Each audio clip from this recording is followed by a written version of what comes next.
জুমার আজানের পর কয়জন মুসল্লি আমরা, আমি হাত তুলতে বলবো না, কাউকে হাত তুলতে বললে লজ্জা দেবো না, জুমার আজানের পর কয়জন আমরা হাত তুলে দোয়াটা করছি?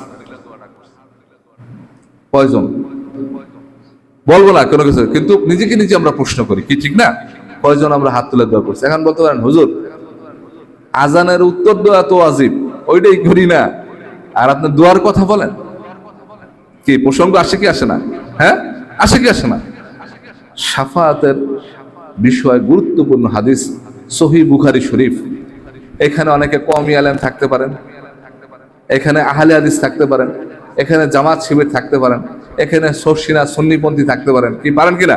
বিভিন্ন দলের লোক আছে না, প্রত্যেকেই বুখারী শরীফকে মানে। অস্বীকার কোনো উপায় আছে? অস্বীকার কোনো উপায় আছে? বুখারী শরীফের 614 নম্বর হাদিস দেখে নেবেন।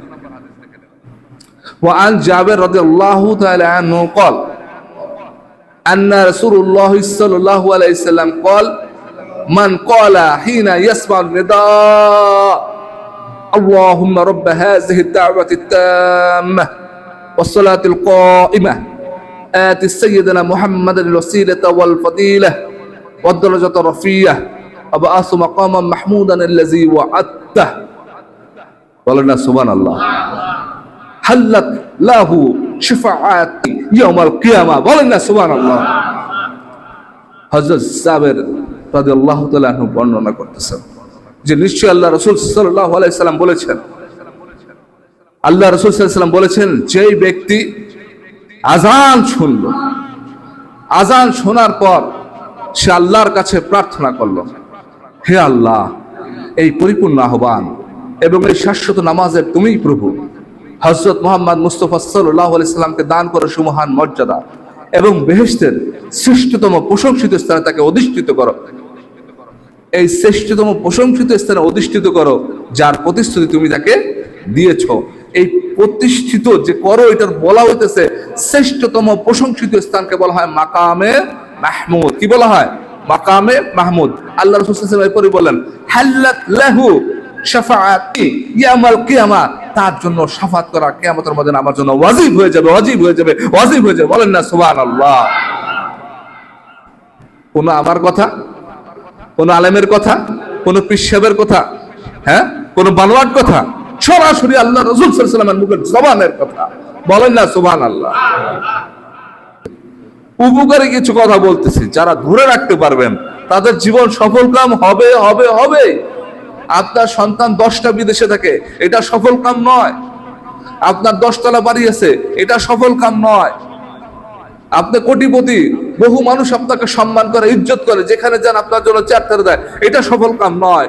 সফল কাম হচ্ছে মৃত্যুর সময় আল্লাহর হাবিব সাল্লাল্লাহু আলাইহি সাল্লাম আপনার মাথার কাছে দাঁড়িয়ে আছেন আর আপনি তাকে দেখতে দেখতে মরছেন আর কালেমা জারি হয়ে যাচ্ছে লা ইলাহা ইল্লাল্লাহু মুহাম্মাদুর রাসূলুল্লাহ। এটা সফল কাম মৃত্যু।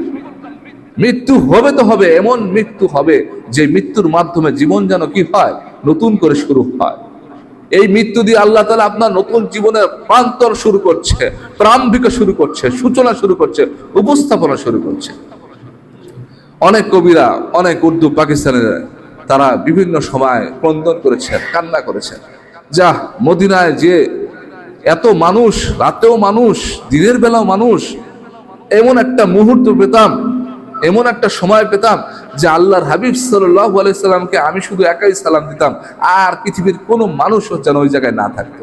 বহু মানুষ রাত 1টা 2টা 3টা 4টা 5টা করতে করতে ভোর বানায় ফেলায়, কিন্তু কোনো রাতেই কি করতে পারে না, একা একা পায় না।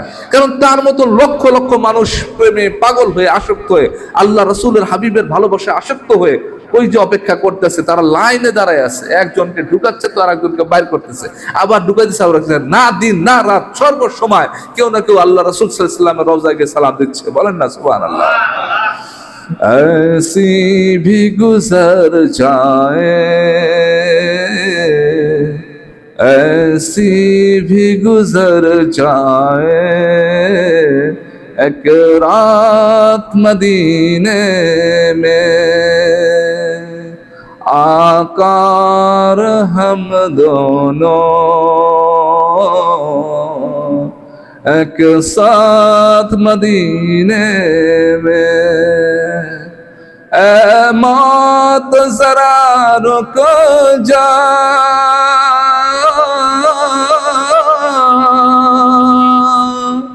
आगे मुझे जाने दे, आकार हम दोनों एक साथ मदीने में। अल्हम्दुलिल्लाह अल्हम्दुलिल्लाह नहमदुहु व नस्तईनुहु व नस्तगफिरुहु व नस्तहदिहि व नु'मिनु बिहि व नतवक्कलु अलैहि व नशकुरुहु व ला नकफुरुहु व नऊज़ु बिल्लाहि मिन शुरूरि अनफुसिना व मिन सय्यिआति अअमालिना। मन यहदिहिल्लाहु फला मुदिल्ल लहु व मन युद्लिल्हु फला हादिय लहु। ونشهد أن لا إله إلا الله ونشهد أن محمدا عبده ورسوله صلى الله عليه وعلى آله وأصحابه وبارك وسلم تسليما كثيرا كثيرا. أرسله بالحق بشيرا ونذيرا وداعيا إلى الله بإذنه وسراجا منيرا.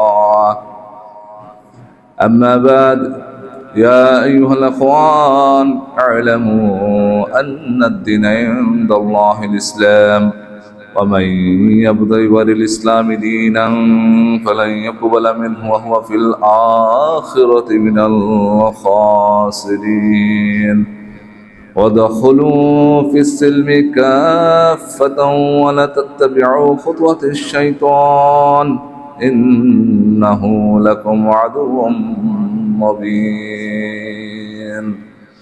قال الله تعالى في القرآن المجيد: أعوذ بالله من الشيطان الرجيم. إن الله وملائكته يصلون على النبي يا أيها الذين آمنوا صلوا عليه وسلموا تسليما. আপন আপন করো তুমি, আপন তোমার কেহ না, সবার চেয়ে আপন যিনি তিনি সোনার মদিনা। আল্লাহুম্মা সাল্লি আলা সাইয়্যিদিনা মাওলানা মুহাম্মদ ওয়া আলা আলি সাইয়্যিদিনা মাওলানা মুহাম্মদ। সমস্ত প্রশংসা মহান আল্লাহ তাআলার, যিনি আমাদেরকে সৃষ্টি করেছেন, আকাশকে ছাদ হিসেবে দিয়েছেন, এই জমিনকে বিছানা হিসেবে দিয়েছেন, এই পৃথিবীতে আল্লাহর প্রতিনিধি হিসেবে আমাদেরকে প্রেরণ করেছেন, পথ প্রদর্শক নবী হিসেবে, রাসূল হিসেবে শ্রেষ্ঠ নবী হযরত মুহাম্মদ মুস্তাফা সাল্লাল্লাহু আলাইহি সাল্লামকে দান করেছেন এবং জীবন পদ্ধতি পরিচালনা করার জন্য পথ নির্দেশক কিতাব হিসেবে আল কোরআনকে নাজিল করেছেন। সেই সাথে সাথে এই পবিত্র রবিউল আউয়াল মাসের প্রথম জুমায় মহান আল্লাহ তাআলা কতিপয় বান্দাদেরকে পছন্দ করে, আদর করে, ভালোবেসে তাদেরকে সুযোগ দিয়ে তার পবিত্র ঘরে মসজিদে বসার সৌভাগ্য দান করেছেন। যারা আমরা এই সৌভাগ্য লাভ করেছি তারা জোরে সোরে আল্লাহর কাছে শুকরিয়া জানাই, বলুন আলহামদুলিল্লাহ। রবিউল আউয়াল মাস আমাদের মাঝে উপস্থিত হয়েছে, এখনো অনেকে জানেই না এটা কি মাস চলতেছে, কিন্তু যারা আশিকে রাসূল, যাদের অন্তরে আল্লাহের প্রেম, আল্লাহ রাসূলের প্রেম বসবাস করে, তারা প্রথম দিন থেকেই উদ্বিগ্ন, বিচলিত হয়। রবিউল আউয়াল মাস চলে আসলো, এখন কি পারলাম রাসূলের আনুগত্য করতে? এখনো কি পারলাম নিজের জান, জীবন, মাল, সন্তান, সন্ততি সবকিছু থেকে তাকে বেশি ভালোবাসতে? এখনো কি পারলাম পরিপূর্ণ সুন্নাহ আদায় করতে? এখনো কি পারলাম তার জন্য প্রতি রাতে দুরূদ শরীফ পাঠ করতে? এখনো কি পারলাম হাসরের ময়দানে যখন সবাই তৃষ্ণার্ত অবস্থায় থাকবে, তিনি যাদেরকে হাউজে কাউসারের পানি পান করাবেন, আল্লাহ তাআলা নিজে বলতেছেন, ইন্না আ'তাইনাকাল কাউসার, হে রাসূল নিশ্চয়ই আমি আপনাকে কাউসার, হাউজে কাউসারের দান করব, অর্থাৎ সেটার মালিকানা দিব। আপনি আপনার উম্মতদেরকে ওই তৃষ্ণার্ত অবস্থায় ওই হাউজে কাউসার, ওই কূপ হতে, যেই কূপের পানি একবার পান করলে জীবনে আর তৃষ্ণা লাগবে না, বলেন না সুবহানাল্লাহ, চিরতরে তৃষ্ণা মিটে যাবে সেই কূপের পানি দান। এখনো কি পেরেছি যে হাসরের ময়দানে আল্লাহ রাসূল সাল্লাল্লাহু আলাইহি সাল্লাম যে আমাদেরকে শাফাআত করবে, সেই শাফাআতের জন্য আমাদের কপালে ভাগ্যে জুটে সেরকম একটা ভাগ্য তৈরি করতে? তাদের অন্তরে কিন্তু এই প্রশ্ন চলছে। সবচেয়ে বড় ক্ষমতা আল্লাহ রাসূল সাল্লাল্লাহু আলাইহি সাল্লামকে আল্লাহ তাআলা দিয়েছে। মায়ের কোলে বসে খেলাধুলা করত, মা চিন্তা করত, হায় হে আমার বৎস, তুমি এই পৃথিবীতে আগমন করার পূর্বেই আল্লাহ তাআলা তোমার পিতাকে নিয়ে গিয়েছেন। তোমাকে যে বাজার থেকে ভালো করে খেলনা কিনে দেব, সেই খেলনা কিনে দেওয়ার যোগ্যতাও আমার নাই।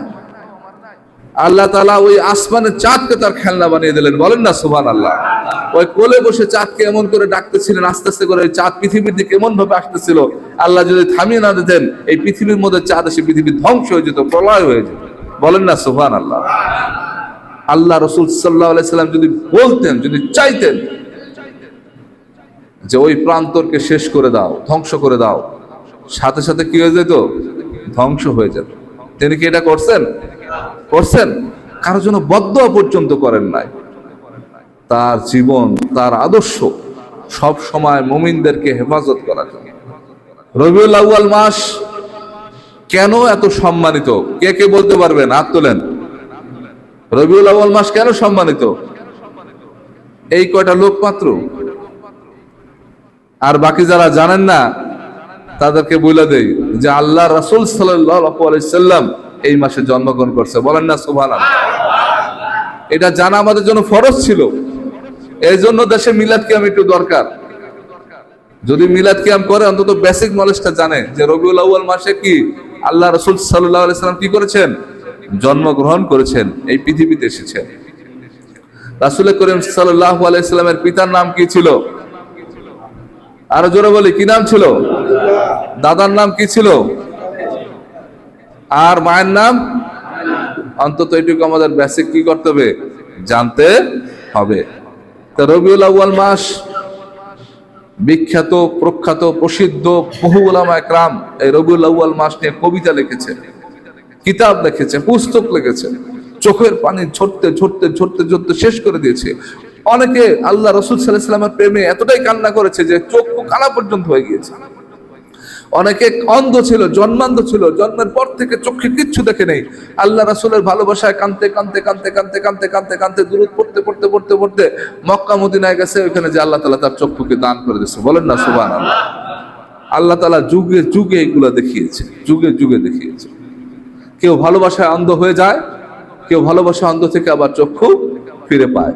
যে অন্ধ হয়ে যায় সেও মনে করে আমার চোখ দুটো আমি স্বর্গে দান করে দিয়েছি, বলেন না সুবহানাল্লাহ। কেউ মক্কা মদিনায় গিয়ে জীবন পায়, কেউ মক্কা মদিনায় গিয়ে জীবন দিয়ে আসে। যে জীবন দিয়ে আসে তারও মনে হয় যে না, জীবনটা আমি কিভাবে দিছি, সঠিক জায়গায় দিছি, আমার কবরটা জান্নাতুল বাকিতে হচ্ছে, বলেন না সুবহানাল্লাহ। যেখানে অজস্র সাহাবীরা শুয়ে আছে, বলেন না সুবহানাল্লাহ। এই মৃত্যু সবাইকে আল্লাহ তাআলা দেয় না। রবিউল আউয়াল মাস 5টা কারণে প্রসিদ্ধ। কয়টা কারণে? 5টা কারণ। প্রথম কারণ, আল্লাহ রাসূল সাল্লাল্লাহু আলাইহি ওয়াসাল্লাম এই রবিউল আউয়াল মাসের 12 তারিখে সোমবার দিন পৃথিবীতে আগমন করেছেন। এই মত নিয়ে অনেক মতভেদ আছে, তবে এটাই সবচেয়ে বেশি প্রসিদ্ধ মত। আমরা এত বেশি জ্ঞানী হইতে যাব না, যত বেশি জ্ঞানী হইতে গেলে ফিতনা সৃষ্টি হয়। যতটুকু আমাদের দরকার অতটুকু আমরা নিলাম। দ্বিতীয় কথা, এই রবিউল আউয়াল মাসে আল্লাহ রাসূল সাল্লাল্লাহু আলাইহি ওয়াসাল্লাম খাদিজাতুল কুবরা রাদিয়াল্লাহু তাআলা আনহাকে বিবাহ করেছিলেন, বলেন না সুবহানাল্লাহ। কি নতুন তথ্য না? জানতে হবে এগুলা। এবং তৃতীয় কারণ হচ্ছে আল্লাহ রসুল সাল্লাল্লাহু আলাইহি ওয়াসাল্লাম এই রবিউল আউয়াল মাসে হিজরত করেছিলেন, বলেন না সুবহানাল্লাহ। এবং চতুর্থ কারণ হচ্ছে যে সমগ্র মুসলিম উম্মাহ আজকে যে আমরা মসজিদ বানিয়ে নামাজ পড়ি, মুসলমানদের হাতে নির্মিত সর্বপ্রথম মসজিদে কুবা, যেটা মদিনায় প্রতিষ্ঠিত, সেই প্রথম মসজিদ নির্মিত হয় কোন মাসে? রবিউল আউয়াল মাসে। আর জোরে সোরে বলি সুবহানাল্লাহ। কয়টা হয়ে গেল? 4টা। আর পঞ্চম নাম্বার, জন্ম মৃত্যু যেখানে, অর্থাৎ এই রবিউল আউয়াল মাসে আল্লাহ রাসূল সাল্লাল্লাহু আলাইহি ওয়াসাল্লাম আগমন করেছিলেন এবং এই রবিউল আউয়াল মাসের 12 তারিখ সোমবার দিন তিনি পৃথিবী ছেড়ে চলে যান। এই 5টি বিশেষ কারণে রবিউল আউয়াল মাস প্রসিদ্ধ। কি মনে থাকবে কি থাকবে না? থাকবে না? প্রথম কারণ কি? এই দিনে রবিউল আউয়াল মাসে আল্লাহ রাসূল সাল্লাল্লাহু আলাইহি ওয়াসাল্লাম জন্মগ্রহণ করেছিলেন। দ্বিতীয় কারণ কি? বিয়ে, খাদিজাতুল কুবরা রাদিয়াল্লাহু তাআলা আনহাকে তিনি কি করেছিলেন? বিবাহ করেছিলেন। তৃতীয় কারণ কি? হিজরত করেছিলেন। ভুলে গেলে চলবে না, এগুলা মনে রাখতে হবে। অকাট্য কারণ, অকাট্য দলিল, ভুলে যাওয়ার বিষয় না। হিজরত করেছিলেন। মক্কায় কাফের মুশরিকদের অত্যাচারে তিনি কি করেছিলেন? হিজরত করেছিলেন। হাতে তলোয়ার নিয়ে সবগুলার গর্দান কেটে দিতে পারতেন, রক্তপাত করতে পারতেন, তিনি তা করেন নাই। বরং আমি চলে যাই ওদের থেকে। চলে আসলেন মদিনায়। এসে চিন্তা করলেন এই মানুষগুলো তো নামাজ পড়তে হবে, নামাজের জন্য একটা ঘর দরকার। ওই নামাজের জন্য যে ঘর তৈরি করলেন, আল্লাহর ঘর, ওটাই মসজিদে কুবা রবিউল আউয়াল মাসে তিনি নির্মিত করলেন। আর এই রবিউল আউয়াল মাসে আল্লাহ তাআলা আবার তাকে কি করলেন? এই পৃথিবী থেকে তাকে নিয়ে গেলেন। তিনি তো চলে গেলেন, কিন্তু এই জমিনে তিনি যে পড়ে আছেন এটার মধ্যে রহস্য আছে। কারণ আল্লাহ তাআলা এই জমিনের কোন নবীর লাশকে পচাবেন না, বলেন না সুবহানাল্লাহ। আল্লাহ রাসূল সাল্লাল্লাহু আলাইহি ওয়াসাল্লাম বলতেন, যখন জুমার দিন আগমন করে তোমরা বৃহস্পতিবার রাত থেকে বেশি বেশি আমার প্রতি দুরূদ পেশ করো, বেশি বেশি দুরূদ পেশ করো। কেননা এই দুরূদগুলো অমুকের পিতা পুত্র, অমুকের নাম, অর্থাৎ আব্দুল মজিদ মুন্সির পুত্র মাওলানা মোহাম্মদ নুরুজ্জামান এই দুরূদটি পেশ করেছে, পৌঁছে দাও, বলেন না সুবহানাল্লাহ। ফেরেশতা পৌঁছে দাও। মরহুম কারি আব্দুল হামিদ সাহেব রহমাতুল্লাহ আলাইহির পুত্র আলহাজ আবু বকর সিদ্দিক এই দুরূদটা পেশ করেছে, পৌঁছে দাও, বলেন না সুবহানাল্লাহ। এমনি করে আপনারা যদি পড়েন আপনাদের বাবার নাম নিয়ে, আপনাদের নামের সাথে সাথে আপনাদের বাবার নামটাও নেওয়া হয়, এইভাবে করে দুরূদ পৌঁছে দেওয়া হয়, বলেন না সুবহানাল্লাহ। এক সাহাবী বুঝবান না, সে ঠাস করে জিজ্ঞাসা করলো, ইয়া রাসূলুল্লাহ, আপনার মৃত্যুর পর তো আপনি মাটিতে মিশে যাবেন, পচে যাবেন, তাহলে কিভাবে আপনার নিকট দুরূদ পৌঁছাবে? তখন আল্লাহ রাসূল সাল্লাল্লাহু আলাইহি ওয়াসাল্লাম বলেন, ইন্নাল্লাহা আযজা ওয়া জাল্লা হাররামা আলাল আরদি আজসাদিল আমবিয়া, বলেন না সুবহানাল্লাহ। নিশ্চয়ই আল্লাহ তাআলা সমগ্র নবীর দেহকে এই মাটি যেন ভক্ষণ করতে না পারে সেজন্য মাটিকে হারাম করে দিয়েছেন, বলেন না সুবহানাল্লাহ। নবীর দেহ ভক্ষণ করা এই মাটির জন্য হারাম হারাম হারাম, এই বিষয়ে কোনো সন্দেহ নাই। যদি সন্দেহ থাকে তার ঈমান থাকবে না। আল্লাহ রাসূল সাল্লাল্লাহু আলাইহি ওয়াসাল্লাম দেখিয়ে গিয়েছেন যে কিভাবে জীবন পরিচালনা করতে হবে। ক্ষমতা থাকলে ক্ষমতার অপব্যবহার করা যাবে না। মানুষকে ভালোবাসতে হবে, মানুষকে পথ দেখাতে হবে। রবিউল আউয়াল মাস এসেছে আমাদের জীবনকে পরিবর্তন করার জন্য। এই মাসে আমরা দুইটা জিনিস শিখবো। কয়টা জিনিস? দুইটা জিনিস শিখবো। একটা হচ্ছে আল্লাহ রাসূল সাল্লাল্লাহু আলাইহি ওয়াসাল্লামকে স্বপ্নে দেখা। কি? আল্লাহ রাসূল সাল্লাল্লাহু আলাইহি ওয়াসাল্লামকে স্বপ্নে দেখা। আর দ্বিতীয়টা হইতেছে আল্লাহ রাসূল সাল্লাল্লাহু আলাইহি ওয়াসাল্লামের শাফায়াত কিভাবে আমরা পেতে পারি সেই বিষয়ে আমাদেরকে প্রস্তুত করা। স্বপ্নে দেখা বলতে যা বুঝায়, আল্লাহ রাসূল সাল্লাল্লাহু আলাইহি ওয়াসাল্লাম বলেছেন, কোন মুমিন ব্যক্তি যদি স্বপ্ন দেখে তবে সেটা নবুয়তের 46 ভাগের 1 ভাগ, বলেন না সুবহানাল্লাহ। এই হাদিসে কোনো প্রকার সন্দেহ নেই। নবুয়তকে যদি ভাগ করা হয়, নবুয়তকে যদি 46 ভাগ করা হয়, ওই 46 ভাগের 1 ভাগ একটা মুমিনের স্বপ্নকে গুরুত্ব দেওয়া হয়েছে। কত বড় গুরুত্ব চিন্তা করা যায় না। এমনকি আল্লাহ রাসূল সাল্লাল্লাহু আলাইহি ওয়াসাল্লাম আলো বলেছে, যে ব্যক্তি স্বপ্নে আমাকে দেখলো সে যেন সত্যিকারই আমাকে দেখলো, বলেন না সুবহানাল্লাহ। কারণ শয়তান আমার রূপ কি করতে পারে না? ধারণ করতে পারে না, বলেন না সুবহানাল্লাহ। আর জোরে বলি সুবহানাল্লাহ, জোরে সোরে বলি সাল্লাল্লাহু আলাইহি ওয়াসাল্লাম। আল্লাহ রাসূল সাল্লাল্লাহু আলাইহি ওয়াসাল্লামকে যদি স্বপ্নে দেখতে হয় তাকে কমপক্ষে 1000 বার রাতে দুরূদ শরীফ পড়তে হবে। বলেন না সুবহানাল্লাহ। কারণ ওই জুমার দিনেই তো আল্লাহ রাসূল সাল্লাল্লাহু আলাইহি ওয়াসাল্লাম বলছে যে আমার প্রতি বেশি দুরূদ পেশ করো। গত জুমায় যে বলেছিলাম, আলোচনা শুনছিলেন যারা মনোযোগ দিয়ে, মনে আছে কি আছে না, যে আল্লাহ কি নামাজ পড়ে? বলছিলেন কি না। আল্লাহ কি রোজা রাখে? বলছিলেন কি না। আল্লাহ কি হজ করে? না। কিন্তু আল্লাহ তাআলা কি পড়ে? দুরূদ পড়ে। বলেন না সুবহানাল্লাহ। ফেরেশতারাও পড়ে। বলেন না সুবহানাল্লাহ। ইন্নাল্লাহা ওয়া মালাইকাতাহু ইউসাল্লুনা আলান নবী ইয়া আইয়ুহাল্লাযীনা আমানু সাল্লু আলাইহি ওয়া সাল্লিমু তাসলিমা। আল্লাহ নিজেও দুরূদ পড়েন, ফেরেশতারাও পড়েন, এবং সেই সাথে সাথে তিনি হুকুমও দিলেন, ইয়া আইয়ুহাল্লাযীনা আমানু, হে মুমিনগণ তোমরা আল্লাহ রাসূলের প্রতি দুরূদ পেশ করো এবং তাকে সালাম দাও সালামের মতন। বলেন না সুবহানাল্লাহ। এই জন্য আমরা সালাম খালি আসসালামু আলাইকুম শুধু করি না, আসসালাতু ওয়াসসালামু আলাইকা ইয়া রাসূলুল্লাহ, আসসালাতু ওয়াসসালামু আলাইকা ইয়া হাবিবাল্লাহ, আসসালাতু ওয়াসসালামু আলাইকা ইয়া শাফিয়াল মুজনাবিন, আসসালাতু ওয়াসসালামু আলাইকা ইয়া রাহমাতাল লিল আলামিন। সালাম দেওয়ার মতো সালাম দিতে হবে, যে সালামে বোঝা যায় যে সত্যিকারে সালাম দিচ্ছে। সকল মানুষের ইজ্জত, সকল মানুষের সম্মান সব যদি এক করা হয়, আল্লাহর হাবিবের সাথে কোনো মর্যাদার তুলনা করা যাবে না। তার মর্যাদা আল্লাহ তাআলা নিজেই বৃদ্ধি করেছেন। উপকারী কিছু কথা বলতেছি, যারা ধরে রাখতে পারবেন তাদের জীবন সফল কাম হবে হবে হবে। আপনার সন্তান 10টা বিদেশে থাকে, এটা সফল কাম নয়। আপনার 10 তলা বাড়ি আছে, এটা সফল কাম নয়। আপনি কোটিপতি, বহু মানুষ আপনাকে সম্মান করে, ইজ্জত করে, যেখানে যান আপনার জন্য চেয়ার দেয়, এটা সফল কাম নয়। সফল কাম হচ্ছে মৃত্যুর সময় আল্লাহর হাবিব সাল্লাল্লাহু আলাইহি ওয়াসাল্লাম আপনার মাথার কাছে দাঁড়িয়ে আছেন, আর আপনি তাকে দেখতে দেখতে মরছেন, আর কালেমা জারি হয়ে যাচ্ছে লা ইলাহা ইল্লাল্লাহু মুহাম্মাদুর রাসূলুল্লাহ। এটা সফল কাম। মৃত্যু হবে তো হবে, এমন মৃত্যু হবে যে মৃত্যুর মাধ্যমে জীবন যেন কি হয়, নতুন করে শুরু হয়। এই মৃত্যু দিয়ে আল্লাহ তাআলা আপনার নতুন জীবনের প্রান্তর শুরু করছে, প্রারম্ভিক শুরু করছে, সূচনা শুরু করছে, উপস্থাপনা শুরু করছে।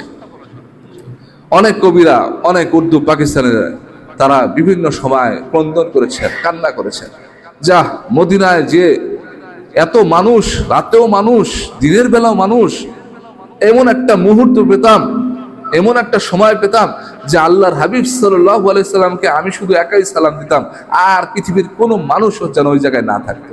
বহু মানুষ রাত 1টা 2টা 3টা 4টা 5টা করতে করতে ভোর বানায় ফেলায়, কিন্তু কোনো রাতেই কি করতে পারে না, একা একা পায় না। কারণ তার মতো লক্ষ লক্ষ মানুষ প্রেমে পাগল হয়ে, আসক্ত হয়ে, আল্লাহ রাসূলের হাবিবের ভালোবাসায় আসক্ত হয়ে ওই যে অপেক্ষা করতেছে, তারা লাইনে দাঁড়ায় আছে, একজনকে ঢুকাচ্ছে তো আর একজনকে বাইর করতেছে, আবার ঢুকাই দিচ্ছে, আবার না দিন না রাত সর্ব সময় কেউ না কেউ আল্লাহ রাসূল সাল্লাল্লাহু আলাইহি ওয়াসাল্লামের রওজায় গিয়ে সালাম দিচ্ছে। বলেন না সুবহানাল্লাহ। ऐसी भी गुजर जाए,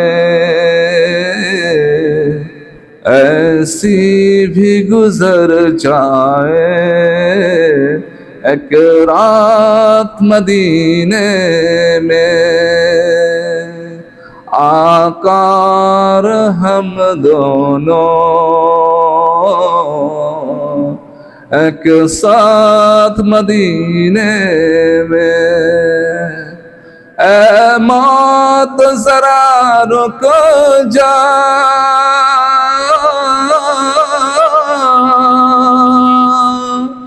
आगे मुझे जाने दे, आकार हम दोनों एक साथ मदीने में। কৃষিকাজ করে, ক্ষেত খামার করে, কত কষ্ট করে টাকা পয়সা জমাচ্ছে, কুলাঙ্গার সন্তানরা সেই টাকা ভেঙ্গে হুন্ডা কেনে, মোটরসাইকেল কেনে, মেয়েদের মোবাইলের পিছনে খরচ করে। ওই ব্যক্তির কপালে আর মক্কা মদিনায় যাওয়া হয় না। ওই ব্যক্তি আক্ষেপ করে বলতেছে যে এমন একটা রাত চলে আসতো যে রাতে শুধু আমি হাবিব সাল্লাল্লাহু আলাইহি সাল্লাম রওজায় গিয়ে সালাম দিতে পারতাম, আমি আর হাবিব সাল্লাল্লাহু আলাইহি সাল্লাম একসাথে থাকতাম। হে মৃত্যু, তুমি থেমে যাও। হে দাড়ি, তুমি পাকা থেমে যাও। আমাকে একটু সময় দাও, আমি যেন ওই মদিনায় রওজায় গিয়ে হাবিব সাল্লাল্লাহু আলাইহি ওয়াসাল্লামের রওজায় গিয়ে সালাম দিতে পারি, এইটুকু আমাকে সময় দাও। বলেন না সুবহানাল্লাহ। যার বয়স হয়ে গিয়েছে, যে জানে যে মৃত্যু আমার দরজায় কড়া নাড়তেছে, কিন্তু এখনো টাকা পয়সা জমাইতে পারি নাই, এখনো রওজায় যাইতে পারি নাই, তার বেদনা আপনি বুঝতে পারবেন না, তার আক্ষেপ, তার কষ্ট, তার ওই জায়গায় যে আটকায় রয়েছে। এই যে আপনাদেরকে বললাম যে একটা বিষয়, বেশি বেশি দুরূদ পাঠ করবেন, আশা করা যায় আল্লাহ তাআলা আল্লাহর হাবিব সাল্লাল্লাহু আলাইহি সাল্লামকে কি করবে? স্বপ্নে দেখাবে। এখন শাফায়াত, এখন বলতে পারেন হুজুর শাফায়াত কি? শাফায়াত হচ্ছে, আল্লাহ তাআলা বলে দিয়েছেন যখন হাসরের ময়দান জারি হয়ে যাবে, যখন বিচার ব্যবস্থা জারি হবে, তখন প্রত্যেকের আমল নামা, আপনার হাত কি করছে হাত সাক্ষী দেবে, পা কি করছে পা সাক্ষী দেবে, এই চোখ দিয়ে কি কি গুনাহের কাজ করেছেন চোখ সব কিছু বলে দেবে, আপনার শরীরের প্রতিটি অঙ্গ প্রত্যঙ্গ আপনার বিপক্ষে সাক্ষী দেবে কি কি গুনাহের কাজ আপনি করেছেন। তখন কোনো মানুষ আপনাকে যা বলতে পারবে না যে একে ভুল হয়ে গেছে, একে মাফ করে দিন, কোনো মানুষের সেই ক্ষমতা থাকবে না। তবে আল্লাহ তাআলা একজনকে সেই ক্ষমতা দেবেন। বলেন না সুবহানাল্লাহ। আল্লাহ রাসূল সাল্লাল্লাহু আলাইহি সাল্লাম কেঁদে কেঁদে কেঁদে কেঁদে কেঁদে কেঁদে কেঁদে চোখের পানি ফেলে আল্লাহর দরবারে সিজদায় পড়ে যাবে। এমন সিজদায় পড়বে যে আল্লাহ তাআলা যতদিন চাইবেন ততদিন তিনি সিজদায় থাকবেন। বলেন না সুবহানাল্লাহ। হতে পারে 100 বছর, হতে পারে 1000 বছর, হতে পারে 10,000 বছর, হতে পারে 10,000 কোটি বছর, অগণিত সময় যা আমরা কল্পনাও করতে পারবো না। এরপর আল্লাহ তাআলা যখন বলবেন যে এরপর রাসাকা ইয়া মুহাম্মদ, হে মুহাম্মদ তোমার মাথা উত্তোলন করো, ইসআল তুমি চাও, তুমি যা চাইবে আমি তোমাকে দেব। বলেন না সুবহানাল্লাহ। হযরত জিবরাইল আলাইহিস সালামকে যখন আল্লাহ তাআলা সৃষ্টি করেছিলেন, যে 4 জন ফেরেশতার মধ্যে সবচেয়ে সম্মানিত ফেরেশতা, তাকে সৃষ্টি করার পর জিবরাইল আলাইহিস সালাম এক সিজদায় 10,000 বছর অতিবাহিত করে ফেলেছিলেন। বলেন না সুবহানাল্লাহ। আল্লাহ তাআলা যখন জিবরাইল বলে ডাক দিয়েছে তখন সে জানতে পারছে আমার নাম জিবরাইল। বলেন না সুবহানাল্লাহ। এর আগে সে জানতেও পারে না তার নাম কি ছিল। জন্মের পর থেকে যে সিজদায় পড়েছিল পড়েছিল। আল্লাহ তাআলা মুমিনের সিজদাকে প্রচন্ড ভালোবাসেন। বলেন না সুবহানাল্লাহ। কিতাব লিখতে লিখতে নামাজের মর্যাদা গুরুত্ব বুঝাইতে বুঝাইতে বুঝাইতে কিতাব লিখতে লিখতে কিতাবীরা মুহাদ্দিসগণ লিখেই ফেলেছেন আসসালাতু মিরাজুল মুমিনিন, নামাজ হইতেছে মুমিনের জন্য মিরাজ স্বরূপ। বলেন না সুবহানাল্লাহ। কেন বললেন? যে এই যে মুসা আলাইহিস সালাম তো একটা পর্দার অন্তরাল থেকে আল্লাহর সাথে কথা বলতেন, সরাসরি কথা বলতেন, ঠিক কিনা বলেন? কিন্তু উম্মতে মুহাম্মাদি যারা হযরত মুহাম্মদ মুস্তাফা সাল্লাল্লাহু আলাইহি সাল্লামের উম্মত, তারা যখন সিজদায় চলে যায় তখন আল্লাহর সাথে এবং ওই বান্দার সাথে কোনো প্রকার পর্দা থাকে না। বলেন না সুবহানাল্লাহ। সরাসরি আল্লাহর সাথে কথা বলার একটা সাক্ষাৎ মাধ্যম হইতেছে নামাজ, নামাজ, নামাজ। বলেন না সুবহানাল্লাহ। সুতরাং যেই ব্যক্তি চায় যে ওই কঠিন ময়দানে যেখানে কেউ কারো কোনো সুপারিশ করতে পারবে না, ওইখানে হযরত মুহাম্মদ সাল্লাল্লাহু আলাইহি সাল্লাম যেন সুপারিশ করতে পারে, সেই ব্যবস্থা যদি সে চায়, তার জন্য আল্লাহর হাবিব সাল্লাল্লাহু আলাইহি সাল্লাম আল্লাহর দরবারে বলবে যে অমুক বান্দা অমুক অমুক, ওই যে আজিজুল, ওই যে আব্দুর রাজ্জাক, এই মসজিদের সমগ্র যারা বসে আছে আজকে, যারা মনোযোগ দিয়ে শুনতেছে, প্রত্যেকের নাম আলাদা আলাদা আলাদা করে আল্লাহ রাসূল সাল্লাল্লাহু আলাইহি ওয়াসাল্লাম বলবে, হে আল্লাহ, আমি এদের জন্য সুপারিশ করতেছি। এরা ওই মসজিদে জুমার দিন শুয়ে থাকতে পারতো। ছোট ছোট বাচ্চাগুলোর নামও বলবে, এই যে পিচ্চিরা যে আসছে, ওরা বুঝে না, নাদান, হয়তো এখন কথা বলতেছে, কিন্তু ওদেরকেও নাম ধরে বলবে, ওরা মসজিদে ছিল। আল্লাহ আপনি এদেরকে মাফ করে দেন, এদেরকে জান্নাতে নিয়ে যান। বলেন না সুবহানাল্লাহ। প্রত্যেকের নাম ধরে ধরে বলবে, এখানে কেউ বাদ যাবে না, যদি সেই ইয়াকিনী বিশ্বাস থাকে।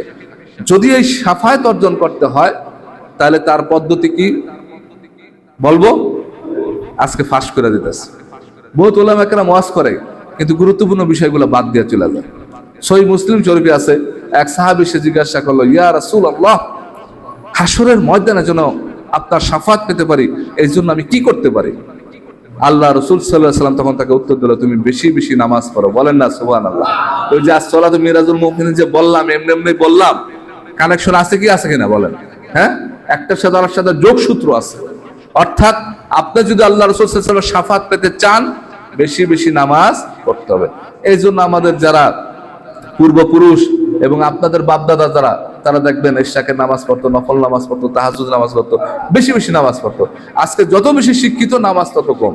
কি ঠিক না? এটা লাগে না, ওইটা লাগে না, এটা লাগে না, ওইটা লাগে না। এখন দেখবেন যে আজকে যদি জুমার আজানটা হয়েছে, জুমার আজানের পর কয়জন মুসল্লি আমরা, আমি হাত তুলতে বলবো না, কাউকে হাত তুলতে বললে লজ্জা দেবো না, জুমার আজানের পর কয়জন আমরা হাত তুলে দোয়াটা করছি? কয়জন? বলবো না কোনো কিছু, কিন্তু নিজেকে নিজে আমরা প্রশ্ন করি, কি ঠিক না? কয়জন আমরা হাত তুলে দোয়া করছি? এখন বলতে পারেন হুজুর আজানের উত্তর দেওয়া তো ওয়াজিব, ওইটাই করি না, আর আপনি দোয়ার কথা বলেন, কি প্রসঙ্গ আসে কি আসে না? হ্যাঁ, আসে কি আসে না? শাফাতের বিষয় গুরুত্বপূর্ণ হাদিস সহিহ বুখারী শরীফ। এখানে অনেকে কওমি আলেম থাকতে পারেন, এখানে আহলে হাদিস থাকতে পারেন, এখানে জামাত শিবির থাকতে পারেন, এখানে শর্ষিনা সুন্নিপন্থী থাকতে পারেন, কি পারেন কিনা? বিভিন্ন দলের লোক আছে না? প্রত্যেকেই বুখারী শরীফকে মানে, অস্বীকার কোনো উপায় আছে? অস্বীকার কোনো উপায় আছে? বুখারী শরীফের 614 নম্বর হাদিস দেখে নেবেন। وعن جابر رضي الله تعالى عنه قال أن رسول الله صلى الله عليه وسلم قال من قال حين يسمع النداء اللهم رب هذه الدعوة التامة والصلاة القائمة آت سيدنا محمد الوسيلة والفضيلة والدرجة الرفيعة وبعث مقاما محمودا الذي وعدته ولنا سبحان الله হাল্লাত লাহু শাফাআতি ইয়াউমাল কিয়ামা, বলেন না সুবহানাল্লাহ। হযরত জাবের রাদিয়াল্লাহু তাআলা আনহু বর্ণনা করতেছেন যে নিশ্চয় আল্লাহ রাসূল সাল্লাল্লাহু আলাইহি সাল্লাম বলেছেন, আল্লাহ রাসূল সাল্লাল্লাহু আলাইহি সাল্লাম বলেছেন, যেই ব্যক্তি আযান শুনল, আযান শোনার পর সে আল্লাহর কাছে প্রার্থনা করল, হে আল্লাহ এই পরিপূর্ণ আহ্বান এবং এই শাশ্বত নামাজের তুমিই প্রভু, হযরত মুহাম্মদ মুস্তাফা সাল্লাল্লাহু আলাইহি সাল্লামকে দান করো সুমহান মর্যাদা এবং বেহেশতের শ্রেষ্ঠতম প্রশংসিত স্থানে তাকে অধিষ্ঠিত করো, এই শ্রেষ্ঠতম প্রশংসিত স্থানে অধিষ্ঠিত করো যার প্রতিশ্রুতি তুমি তাকে দিয়েছো। এই প্রতিষ্ঠিত যে করো, এটার বলা হইতেছে শ্রেষ্ঠতম প্রশংসিত স্থানকে বলা হয় মাকামে মাহমুদ। কি বলা হয়? মাকামে মাহমুদ। আল্লাহ রাসূল সাল্লাল্লাহু আলাইহি ওয়াসাল্লাম বলেন হাল্লাত লাহু শাফাআতি ইয়াউমাল কিয়ামা, তার জন্য শাফাত করা কিয়ামতের ময়দানে আমার জন্য ওয়াজিব হয়ে যাবে, ওয়াজিব হয়ে যাবে, ওয়াজিব হয়ে যাবে, বলেন না সুবহানাল্লাহ। কোন আমার কথা, কোন আলেমের কথা, কোন পীর সাহেবের কথা, হ্যাঁ, কোন বানোয়াট কথা, সরাসরি আল্লাহ রাসূল সাল্লাল্লাহু আলাইহি ওয়াসাল্লামের মুখের জবানের কথা, বলেন না সুবহানাল্লাহ। অবস্থা বোঝার চেষ্টা করবেন। এখন দেখা যায় আমি আহলে হাদিস করি, আমি করি, আমি শর্ষিনা পন্থী, আমি চরমনাই পন্থী, বেটা আজান দিলে হাত দিলে মোনাজাতটা কত টাইম পাস, কি বাস্তবতা কিনা? খালি গ্রুপ পন্থা দল পন্থা না দেখায় তুমি আল্লাহর দল হয়ে যাও, আল্লাহর জন্য কাজ করো। যদি সত্যিকারের শাফাত দরকার হয় তাহলে নিজের গুরুত্ব বুঝা যখনই আজান হয়ে যাবে, ওই আজান শোনার সাথে সাথে তুমি যখন হাত তুলে দোয়া করবা, ওইটার পর আমরা আবার আলাদা আলাদা কি করি, আলাদা কিছু যোগ করি, ওয়ার যুকনা শাফাআতাহু ইয়াউমাল কিয়ামা। এটা হাদিসের মধ্যে নাই দেখে অনেকে চিল্লাচিল্লি করি, কিন্তু এর অর্থ কি? এর অর্থ কি? ওয়ার যুকনা শাফাআতাহু ইয়াউমাল কিয়ামা, আমরা যেন আখিরাতের ময়দানে আল্লাহ রাসূল সাল্লাল্লাহু আলাইহি ওয়াসাল্লামের কি পাই? শাফাআত পাই। এটা হচ্ছে অর্থ। এটা আলেমরা যুক্ত করছে। কেন যুক্ত করছে? অনেক মানুষ বুঝে না যে এই দোয়াটা কেন আসলো। তাহলে এই দোয়াটা কেন আসছে? আখিরাতের ময়দানে আল্লাহর হাবিব সাল্লাল্লাহু আলাইহি ওয়াসাল্লাম আপনার নাম ধরে, আমার নাম ধরে, এই মসজিদের সকলের নাম ধরে একে একে করে যেন শাফাতের জন্য সুপারিশ করে, সেই সুযোগটা যেন আমরা পাই, সেই সুযোগটা যেন পেতে পারি, সেটার একটা পদ্ধতি। এখন এই দোয়া না শিখলে আর একটা উপায়, নামাজ পড়তে হবে। যদি এই দোয়াটা পারেন, আল্লাহ রাসূল সাল্লাল্লাহু আলাইহি ওয়াসাল্লাম বলছেন হাল্লাত লাহু শাফাআতি ইয়াউমাল কিয়ামা, তার জন্য শাফাত করা আমার জন্য কি হয়ে যায়? ওয়াজিব হয়ে যায়। অবশ্যই আমি তাকে,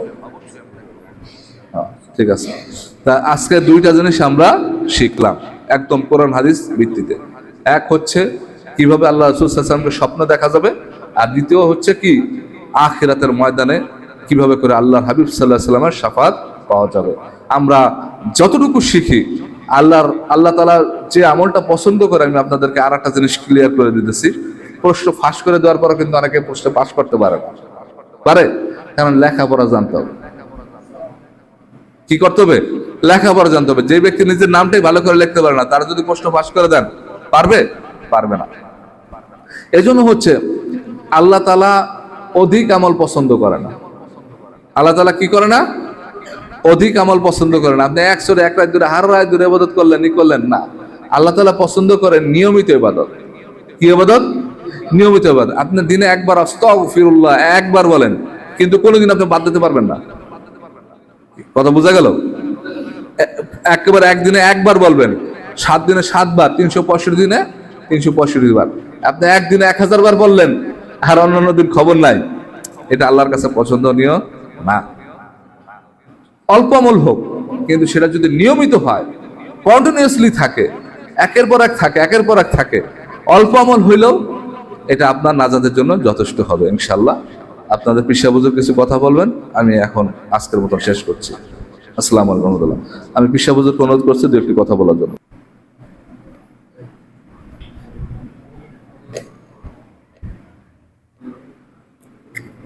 ঠিক আছে। আসসালামু আলাইকুম ওয়া রাহমাতুল্লাহি ওয়া বারাকাতুহু। আল্লাহ পাকের লাখো শুকর, গত জুম্মার নামাজ আমরা অনেকে একত্রিত হয়ে এই মসজিদে পড়েছিলাম। আবার আল্লাহ হায়াত দারাজ করে এই মসজিদে এসে নামাজ পড়ার সৌভাগ্য এবং তৌফিক দিয়েছে। সবাই বলি আলহামদুলিল্লাহ। আমি 2-4টি কথা বলবো। যারা মসজিদে আছেন বা আমার কথাগুলি যাদের কাছে যে বুঝবে, 2-4 মিনিট কথাগুলি একটু উপলব্ধি করবেন এবং দেখবেন। এই পৃথিবীর জমিনে যে আমার ছেলে মহিউদ্দিন তাজিম বলেছেন যে আল্লাহ কি নামাজ পড়ে, রোজা রাখে, খায়, কোনো কিছুই আল্লাহ ঘুমায় না, কিন্তু তিনি কোরআনের ভিতরে আল্লাহ বলেছেন ইন্নাল্লাহা ওয়া মালাইকাতাহু ইউসাল্লুনা আলান নবী ইয়া আইয়ুহাল্লাযীনা আমানু সাল্লু আলাইহি ওয়া সাল্লিমু তাসলিমা। আজকে আল্লাহ রাব্বুল আলামিন নিজেও দুরূদ শরীফ পাঠ করেন এবং ফেরেশতারাও আল্লাহর দুরূদ পাঠ করেন। এই ঈদ এ মিলাদুন নবী উপলক্ষে যে আমরা যে মাসটি পেয়েছি, সবাই বলি আলহামদুলিল্লাহ।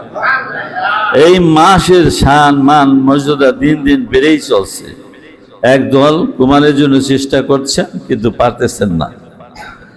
আজ সেই পবিত্র দিন, পবিত্র মাস আমরা পেয়েছি। আমি 2-1টি কথা বলবো, যে এই কথাগুলি আধ্যাত্মিক লাইনের কথা এবং আপনাদের কিছু বুঝেরও প্রয়োজন আছে। আজ থেকে আমার বাবা 1968 সালের রোজ শুক্রবার যে দুনিয়ার জমিন থেকে 15ই আষাঢ় দুনিয়ার জমিন থেকে যে বিদায় নিয়ে চলে গেছেন, আজকে প্রায় 58 বছর গত হয়ে গেল। তার সফর সঙ্গী, তার মহব্বতের লোকজন যারা দুনিয়ার জমিনে ছিল, আজকে অধিকাংশই নাই। হয়তো 2-4 জন বেঁচে আছে, অনেকে বেঁচে নাই। আমি 2-3টা জিনিস আপনাদেরকে দেখাবো, তার স্মৃতি স্বরূপ জিনিস নিয়েছি। আজ থেকে আমার বাবা এই কোরআন শরীফটা বোধহয় 120 থেকে 25 বছর আগে এই কোরআন শরীফটা দেওবান্দের থেকে সংগ্রহ করছিলেন। দেওবান্দের থেকে সংগ্রহ করছিলেন তিনি। এই ছোট কোরআন শরীফটা তিনি একটা চশমা দিয়ে পাঠ করতেন, দেখতেন এই কোরআন শরীফটা। আজ খাপের ভিতরে আটকাচ্ছে আমার কাছে, বাজতে কথা বলছেন। তার তসবিহটা আমার কাছে আছে এবং তিনি যে চিরুনিটা মাথাটা হাসড়াইতেন, আজকে 58 বছর পরে তার মাথার চিরুনিটা এই যে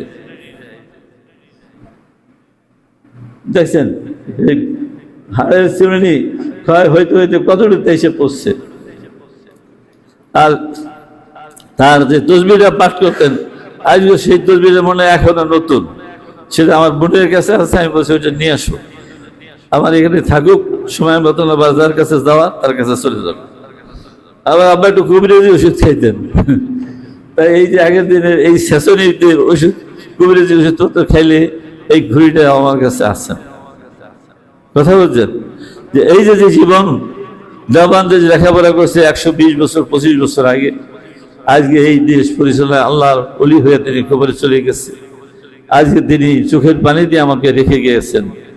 আমি যদি সম্পত্তি যদি আমার কপালে থাকতো, তাহলে লতিফ আলাদারের সম্পত্তি 87 সম্পত্তি ওইটা থাকতো। খাদিম মুন্সির বাড়ির পিছনের জমি যেটা ওই চকসুদ্ধ আমি কিনছিলাম, ওইটা রহমান মাস্টার টাস্টার ছুড়িয়ে লয়ে গেল। আবার ইদ্রিস শিকদারের জমি, বাবার জমি যেটা নদীর পাড়ে আনার মোল্লা নাজিরা করছে 1 একরের মতন, ওইটা আমি কিনছিলাম কয় হাজার টাকা দিয়ে, ওটা 1,50,000 টাকা আমার সেই সময় যাইতো। আমার দুজন প্রাণ প্রিয় মানুষ, যদিও আনোয়ার মোল্লা হোসেন মোল্লা হক পাইয়ে থেকে হোসেন মোল্লা আর মুথার মোল্লা ধরলো, হুজুর এই জমিটা আপনি আমাকে ছাড়িয়ে দেন, দরকার একটা দোকান আপনাদের দিয়ে দিব। সেই সম্পত্তিটাও ছাড়িয়ে দিয়ে দিলাম ওনার কথায়, টাকা ফেরত দিয়ে দিল না, ওনার আমি নিয়ে গেল। আজ ওই সম্পত্তি 10-15 কোটি টাকার দাম। এরপরে রাজা খাজি যে সম্পত্তিটা বসবাস করে ওইটাও আমার নামে ছিল, ওই দোকানটা। বুঝে মসজিদ বিপদ করলো যে আমার একটা সাইন দিয়ে দেন। গাছবাড়িয়া সবচেয়ে বড় জমিটা আমার, সেইটাও গেল। আর যদি শরীফের বাড়ির সামনে আবু বংশীর শ্বশুরের বাড়ির সামনের যে বাঘটা, এর দাম আজকে মানে কোটি কোটি টাকা, সেটা আমার থেকে নিয়ে নিচ্ছে অল্প টাকার ভিতরে, টাকা দরকার দিয়ে দিচ্ছে। আবার একটা জমি আমার ছিল বিশাল, সেটা আমার বাগিনারা বিক্রি একটা বিল্ডিং করিয়ে দিচ্ছে। কোন সম্পত্তি এছাড়া আরো অনেক ব্যাপার আছে, কিন্তু এই সম্পত্তি আল্লাহ তাআলা আমার জন্য প্রযোজ্য করে নাই। আমার যেভাবে রাখছে, যেটুকু ভিতর রাখছে, এতে আমি আল্লাহকে দরবারে শুকর করি, আলহামদুলিল্লাহ। আপনারা কি শুকর করেন? দোয়া করেন। এই দরবার হবে ওলি আল্লাহদের দরবার। এখানে ওলি আল্লাহ তো হবেই, ওলি আল্লাহ হওয়ার কারখানা। আপনারা মানেন আর না মানেন, হ্যাঁ, ওই প্রফেসর যদি মনে করেন কি একটা প্রফেসর, ওনার কাছে তো যায় ছেলেরা পড়ার জন্য। ওনার মতো বহু শিক্ষক বাংলাদেশে রয়ে গেছে, আবার আমার মতো বহু শায়েখ এই পৃথিবীর জমিনে রয়ে গেছে। কথা বলছেন? তো মানুষ হইতে হলে মানুষ ভিতরে যে কলব, এটার ভিতরে যে আল্লাহর স্থান ঢুকাইতে হবে। মান আরাফা নাফসাহু ফাকাদ আরাফা রাব্বাহু, যিনি নফসকে চেনেছে, যিনি নিজকে চেনেছে, তিনি আল্লাহকে চেনে। যিনি নিজকে চেনে নাই, তিনি আল্লাহকে চেনে নাই। আপনার সাথে প্রেম প্রীতি দেখাইয়া, ভালোবাসা দেখাইয়া, পাগড়ি ভেঙ্গিয়া, টুপি পরিয়া, মিষ্টি মিষ্টি কথা কই আপনার থেকে টাকা উপার্জন করার জন্য আমি আসছি। এই দুনিয়া বড় বড় অলি মুজাদ্দেদে জামান পর্যন্ত সাধারণ মানুষকে আল্লাহ বানাই দিয়েছে, যুগ শ্রেষ্ঠ অলি বানাই দিয়েছে। পৃথিবীর অলি আল্লাহদেরকে নিয়োগ করার মতন তৌফিক আল্লাহ দিয়ে দিচ্ছে। যে জায়গায় অলি নিয়োগ করো, এই জায়গায় অলি নিয়োগ করো। এই ক্ষমতা কার হাতে? আল্লাহর হাতে। আল্লাহ অলিদের ভিতরে সে নেয়ামত দান করেছে। এটা অলির দরবার, সেইভাবে মর্যাদা দিয়ে আপনারা রাখবেন। আর আমি যে মসজিদটার কথা বললাম, একজন প্রাণপ্রিয় মানুষ কার কাছে বলবো যে মসজিদটা রিভাইভ করার দরকার। আল্লাহর ঘর তো যদি 1.5-2 লাখ টাকা লাগে, এইটা দিয়ে করতেছে। আপনারা 5,000 10,000 যদি এখন চাঁদা উঠাইতে যাই, সময় মানে হয়ে যাবে।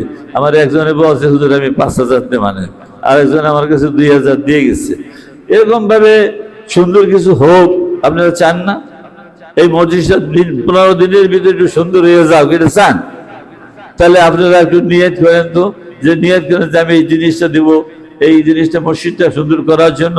এখন বলা লাগবে না, হাটটা জাগান, যে কে কে দিতে চান, হাটটা জাগান, যা দেন সেটা ইমাম সাহেবের কাছে লিস্টে বা আমার ছেলের কাছে আমার কাছে দিয়ে নাম লিখে দিয়ে যাবেন। কে কে অংশগ্রহণ করতে চান এই আল্লাহর ঘরটার জন্য বলেন তো, জাগান। আচ্ছা, এইখানে 2-3 জন জাগান তো, হাত জাগান, নিয়ত করে দেখেন যে ভালো একটা কিছু করব, আল্লাহ কবুল করুক। হ্যাঁ, মসজিদের জন্য এটা একটা নতুন মডেল করে ফেলাইতেছি। মানুষ দেখলে কবি এটা কি হয়ে গেল, এমন ভাবে করতে চাই। আল্লাহ কবুল করুক। আর আল্লাহ অলির শানে যে জিনিস দুটো দেখাইলাম, 3টা জিনিস দেখাইলাম, এটা আমার মনের থেকে আজকে দীর্ঘ 68 বছর 50 বছর পরে দেখাইলাম। আপনারা জানেন এই জিনিসের উসিলাতে আমাদের দিলের ভিতরে আল্লাহ নূর এবং প্রেম পয়দা হতে যায়। সবাই বলেন আলহামদুলিল্লাহ। তো যারা সুন্নত পড়েন নাই পড়ে নেন।